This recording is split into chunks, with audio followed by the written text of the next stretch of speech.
Olá pessoal, sejam bem-vindos ao meu canal novamente, Pensamentos de César.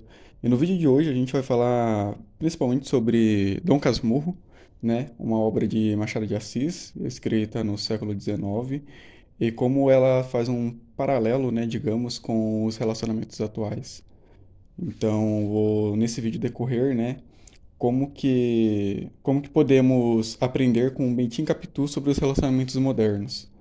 Então, eu vou focar principalmente nos quatro personagens principais, que seriam Bentinho, Capitu, Escobar, né, que seria o amigo de Bentinho, que é o Dom Casmurro, Dona Glória e José Dias, que era um dos agregados da família, né?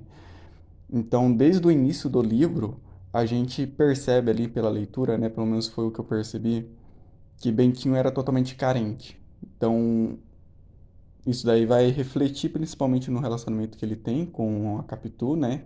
Ele é um jovem carente e a mãe dele dita todas as regras. Então a mãe dele queria que ele fosse padre. E também tem a questão do agregado, que é o José Dias, que ele era muito amigo da família, né?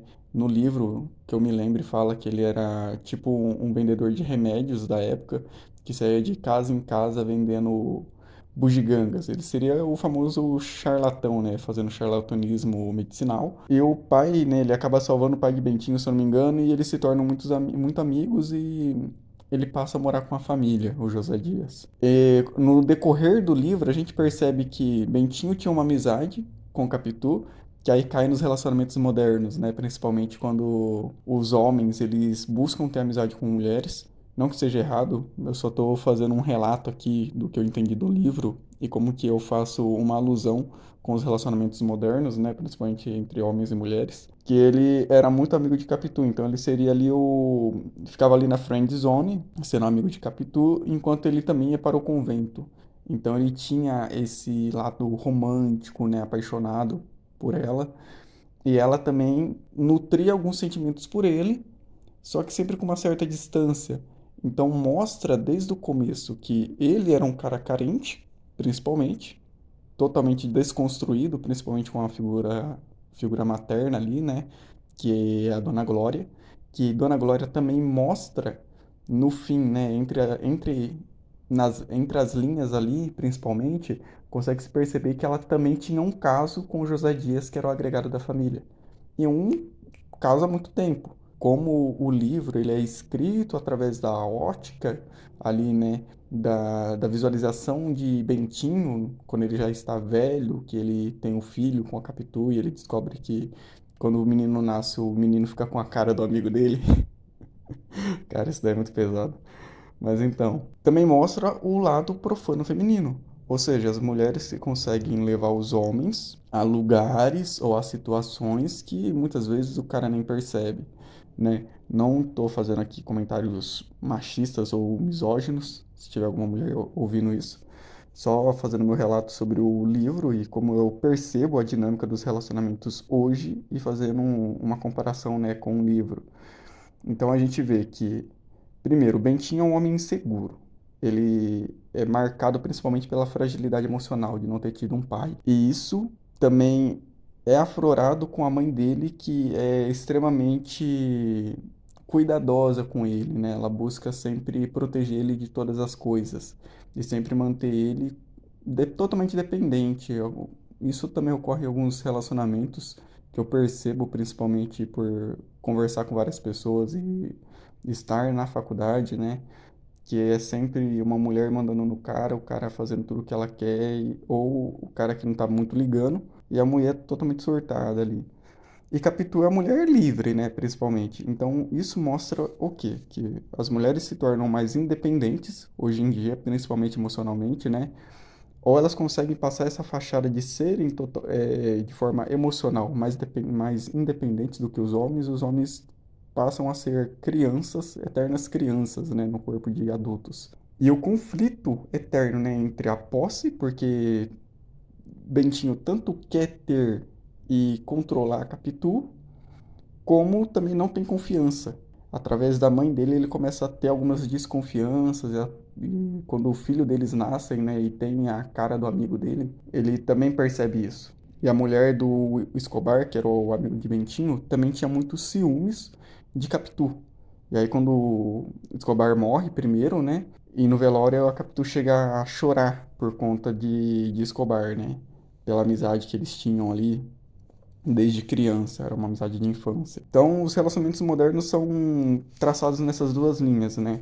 E como que isso pode ser melhorado nos dias atuais? Eu acredito que talvez não melhore, que a situação irá ficar cada vez pior, principalmente para os homens. E ver essas dinâmicas acontecendo, eu não tenho tanto otimismo nos relacionamentos modernos. Eu percebo que provavelmente os homens vão ficar cada vez mais dependentes das mulheres, principalmente por carências afetivas, emocionais, e as mulheres vão ficar cada vez mais independentes.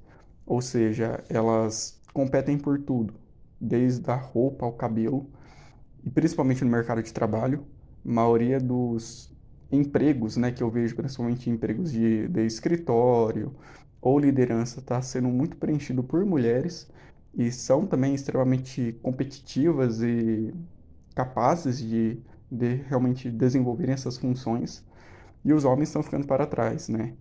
Então, para o homem que é fragilizado emocionalmente, não sobra muita coisa. E o ciclo se repete no livro, né? Porque eu também percebo em alguns capítulos que José Dias ele tinha também muita força sobre a mãe de Bentinho, ou seja, Dona Glória, ela era uma fanática religiosa, que a gente também percebe em alguns lares brasileiros, né? Uma mulher extremamente religiosa, que quer que o filho seja um menino bom, etc, né? Não deixa com que os homens explorem o mundo e no quesito dos relacionamentos acabam sofrendo com isso. Enquanto Capitu também era uma menina mais livre, digamos, né? Ela saía pra rua, passeava, brincava com os colegas e etc. E ele, né, em algumas partes do livro também fala que ela tinha olhos de cigana com ressaca. Então significa o quê? Aquele olhar, né? Tipo, pô, tô aqui e vou pegando pelas beiradas, né? Porque ela também não era rica. E Bentinho era, por conta do que o pai tinha deixado para eles, né? Para ele e para a mãe. Só que a mãe que mostra, né? Pelo menos na minha visão, é a mãe que é a principal vilã da história, e não totalmente Capitu. Capitu, ela usa do contexto. Bentinho acaba ali sendo o beta também, né? O Mangina, como diria o pessoal da Red Pill, que faz de tudo pela mulher, só que não confia nela e mantém um relacionamento. E no fim da vida ele vai ver que, pô, o que eu fiz na minha vida, né? No fim eu não fiz nada do que eu gostaria de ter feito e fui apenas levado por outras pessoas. Então eu entendo que como os homens podem melhorar essa situação nos seus relacionamentos e na sua própria vida, é sendo mais independente, principalmente de forma financeira e psicológica. Quando você cria um ambiente de segurança para desenvolver, principalmente quando somos jovens, né? Os jovens em si ali na fase da adolescência, entre os seus 13 aos 18 anos e por aí vai. Antes dos 25 anos ninguém tem uma mente totalmente formada, então por isso que faz muita coisa errada, faz muita merda. E seria criar um ambiente, principalmente marcial, onde teria uma figura paterna ou uma figura de um mestre que ensine valores e princípios que são atemporais, como saber ter o autocontrole, autopreservação em si, e entender que nada vem de graça, ou seja, quando somos homens a gente nasce com valor zero e a gente tem que conquistar tudo. Então, isso mostra que nos relacionamentos, né, atuais, o homem ele tem que ter um pouco mais de liberdade financeira, tanto financeira como emocional. E isso ele vai conseguir construir como? Focando nele mesmo, ou seja, na sua própria jornada, né? Escolher o seu próprio caminho. Acredito que a ideia do vídeo foi essa, principalmente, é um vídeo curto, e seria apenas a minha visão sobre esse livro, que eu gostei principalmente de ler, por fazer essa comparação com o século XIX e os dias atuais. Então mostra que desde o século XIX também já tinham essas dinâmicas. Então esse é o vídeo de hoje. Muito obrigado para quem ouviu até aqui. Lembrem de ter sabedoria e consciência. Espero vocês até o próximo vídeo. Acredito que eu irei fazer outros vídeos relacionados ao que eu tirei de livros ou sobre minha própria opinião. Curtem aí ou deixem um comentário falando se gostaram ou o que eu posso estar melhorando, né? E vou buscando aí um estilo de vídeo que eu gosto de fazer e mandar principalmente uma mensagem positiva para vocês. Muito obrigado, tamo junto e até a próxima.